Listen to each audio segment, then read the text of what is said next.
Hello, everybody, and welcome to Comic Confab. My name is Kyle Lee, and today we are going to be doing another indie comic review.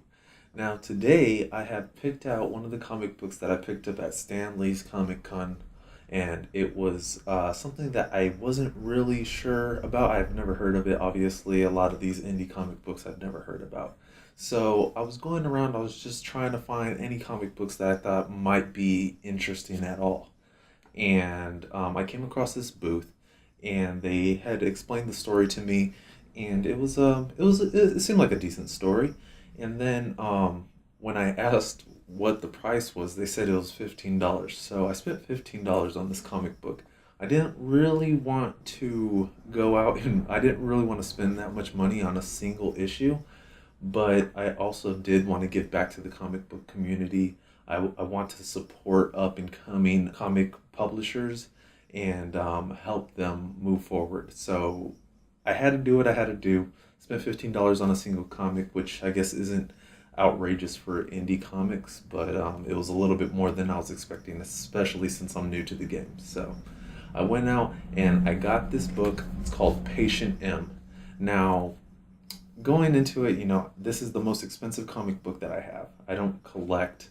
I usually download my comics from Comixology, and that's my favorite way to read because I can just download it and read it in the dark, and I don't have to worry about having a light source or if I'm going to have the book with me when I decide to start reading or anything like that. I ended up feeling like this better be one of the best comic books that I've ever read, because for $15 I could go buy a trade from Marvel or DC and have like an entire story arc, right? So I picked this one up and I have high expectations for it already. I'm like, all right, the picture, the front cover looks pretty good. The art looks pretty good. It feels good in your hands. It's a little bit smaller, I think, than most comics. I might be wrong, but I'm pretty sure that this is smaller. It's the size of normal 11 by or 8 by 11 paper. So it's a little bit smaller than I'm used to, but it's all right. So, but getting into the story of Patient M, this is about a person that ends up with some type of either suit or superpower.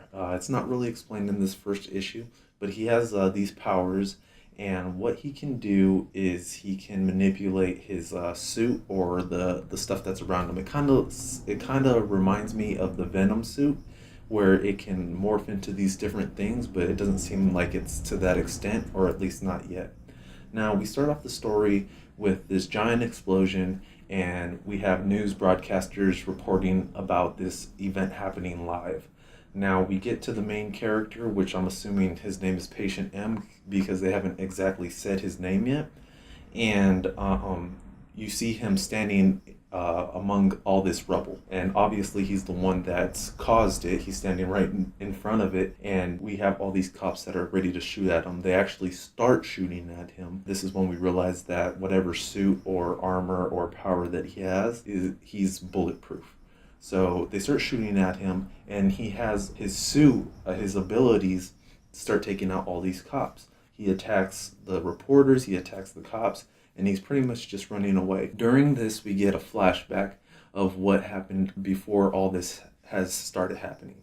Now, this seems like one of those stories where, you have the evil scientist or maybe the evil government doing experiments on these people, and, the patient willingly signs up because they maybe need money or whatever the purpose is. It's usually money. They end up in this situation where they have scientific tests experimented on them, and they end up with either a superpower or some type of ability, but it also destroys their life, or at least however their life was before this event happened. Kind of like Deadpool.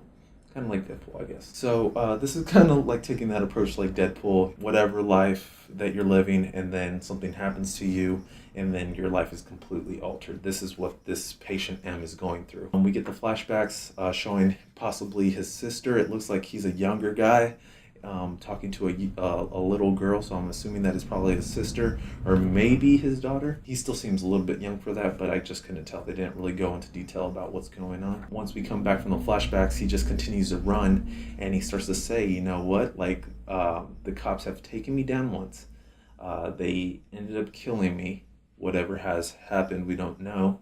And, this won't happen again. Or maybe they killed the little girl.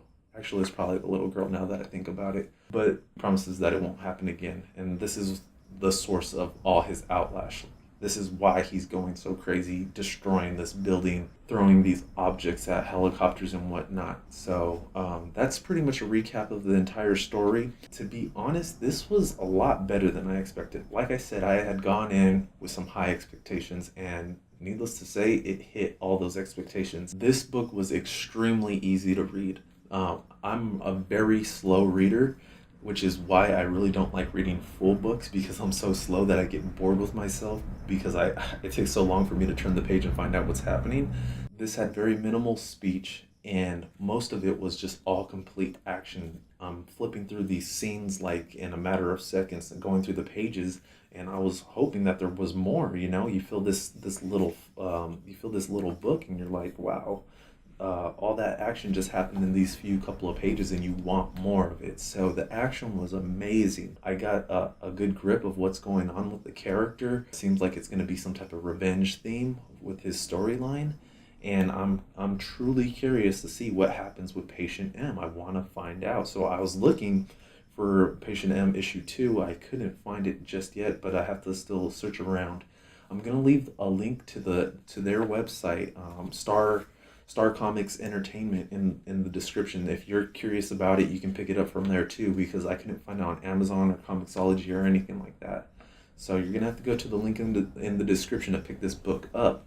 I highly recommend this book. I think this is probably one of the ones that I would probably pull off the rack every time that I saw that there was a new one up, and I don't do that for like any books.